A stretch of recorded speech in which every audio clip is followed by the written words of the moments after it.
Good morning student. आज का प्रकरण है शिक्षा में कला का महत्व। टॉपिक उसको अंग्रेजी में हम बोल सकते हैं important of art in education.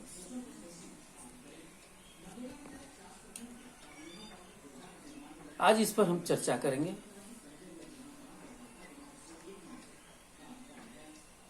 चर्चा में वर्तमान शिक्षा में कला का अत्यधिक महत्व बढ़ गया है, क्योंकि विभिन्न प्रकार की ललित कलाओं में से केवल चित्रकला ही शिक्षा प्रदान की जाती थी। लेकिन नई शिक्षा नीति 1986 में जो लागू हुआ के अंतर्गत शिक्षा में कला को अत्यधिक महत्व दिया गया है। इन नीति के साथ मूर्ति कला, काव्य कला, संगीत कला, नृत्य कला, नाट्य कला, व्यापारिक कला और शिल्प कला आदि विभिन्न कलाओं का अध्ययन किया और कराया जाता है। फलस्वरूप कक्षा 10वीं तक यह शिक्षा अनिवार्य कर दी गई है। शिक्षा वो वस्तु है जिसके द्वारा बालकों का सर्वांगीण विकास किया जाता है। जो शिक्षा केवल पुस्तकीय ज्ञान पर निर्भर करती है उसे हम शिक्षा नहीं कह सकते,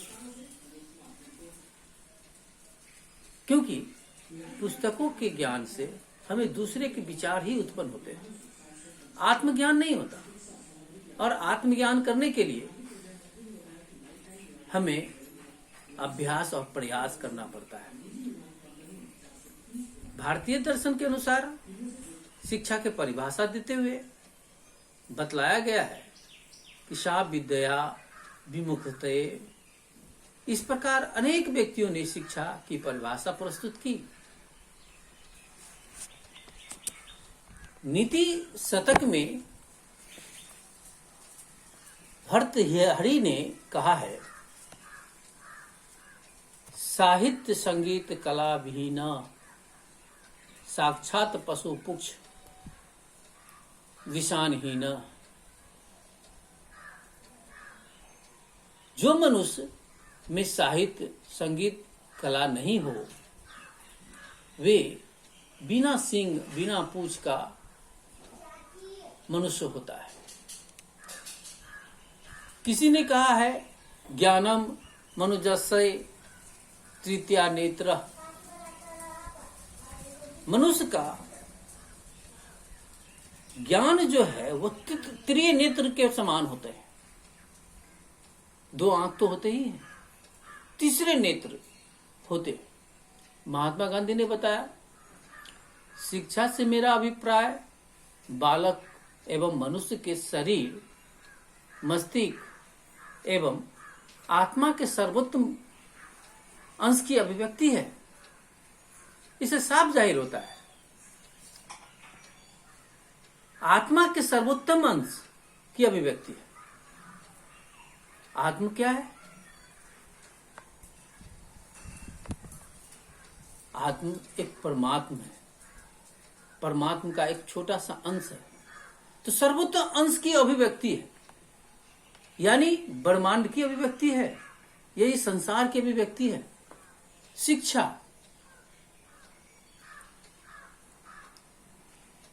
शिक्षा के द्वारा मनुष्य अपने वातावरण में समायोजन करने का प्रयत्न करता है।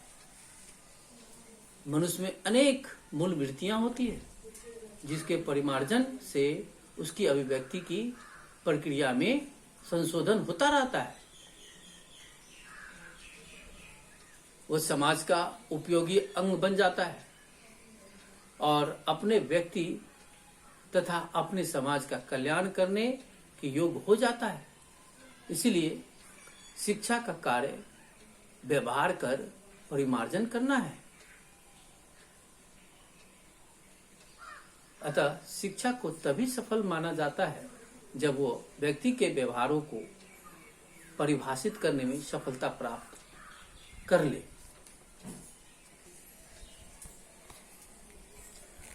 हम शिक्षा में कला का महत्व इस प्रकार से बता सकते हैं। कला हस्त कौशल द्वारा विचारों की शुद्धता को बोध कराती है।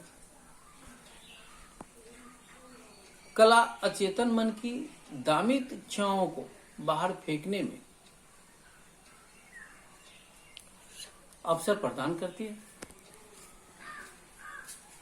कला मनुष्य को जीवन प्रदान करती है तथा जीवन दर्शन का निर्माण करती है।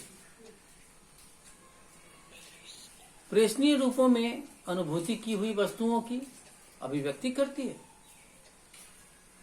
दृष्टि संबंधी चित्रकला, दृष्टि व स्पर्श से संबंधित संगीत और नृत्य कला, भाषा से संबंधित सभी शिल्प कला अपना अपना कार्य करती है।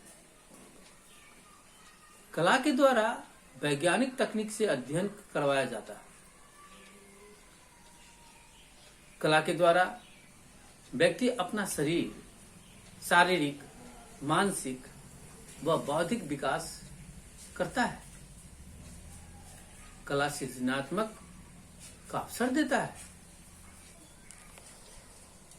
कला द्वारा व्यक्ति आत्म प्रदर्शन, अनुभूति, आत्मनिर्णय, आत्मचिंतन और आत्म अभिव्यक्ति द्वारा क्षमताएं उत्पन्न करता है तथा उन्हें कार्य अनुभव द्वारा विकसित करता है।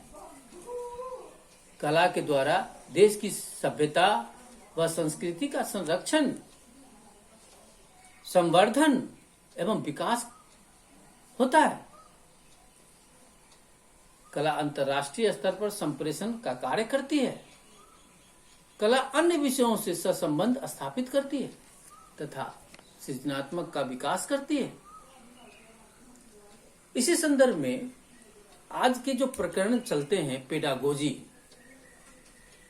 मैं तो यहां तक कहता हूं कि एंड्रागोजी से इस शिक्षा को प्रदान किया जाए जो कि प्रौढ़ शिक्षा प्रणाली है। अभी जो शिक्षा शास्त्र जो पेडागोजी चलते हैं उससे थोड़ा सा भिन्न है,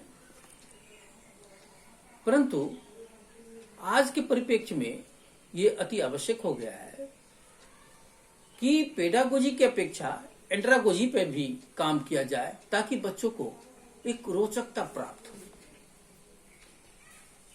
ज्ञान का परामर्जन हो,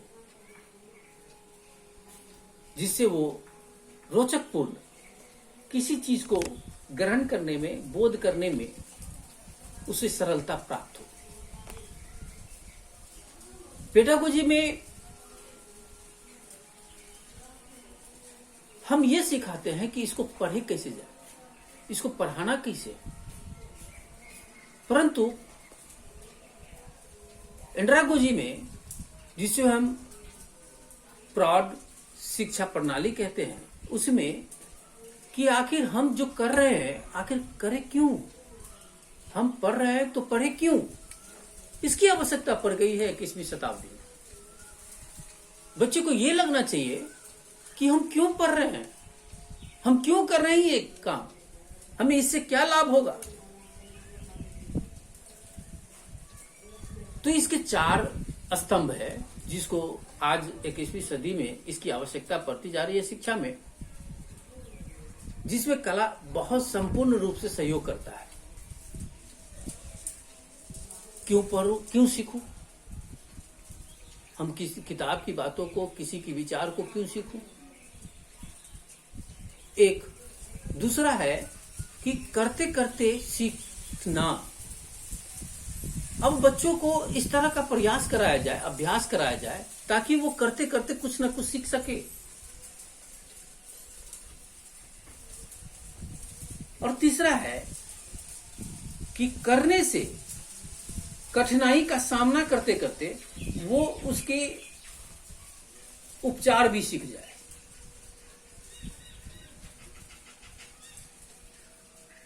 अब ये चौथा है कि करते हुए अगर हम किसी कार्य को कर रहे हैं तो वो कार्य का भाव भी समझ में आ जाए, अर्थ भी समझ में आ जाए, उपयोग भी समझ में आ जाए, उपभोग भी समझ में आ जाए। तो ऐसी शिक्षा विधि की आज की 21वीं सदी में जरूरत पड़ गई, जिसमें कला एक बहुत बड़ी भूमिका निभाता है। विद्यार्थी चित्रों के द्वारा कम समय में अधिक से अधिक समझते हैं। अधिक पढ़ने के स्थान पर रेखा चित्र, चित्र भवन, दृश्य गति आदि के द्वारा विषय वस्तु को समझते हैं। पुस्तकों में बने रेखा चित्रों के माध्यम से विभिन्न प्रकार के तुलनात्मक अध्ययन, सर्वेक्षण, प्रतिशत, अनुपात, मात्रा आदि का ज्ञान प्राप्त कर लेता है, जो एक सरल है, जो एक प्रकार के चित्र के माध्यम से ही है, कला के माध्यम से ही है। तुलनात्मक हम कैसे कर सकते हैं, एवरेज कैसे हम कर सकते हैं। तो इसी प्रकार हम आज जाने कि शिक्षा में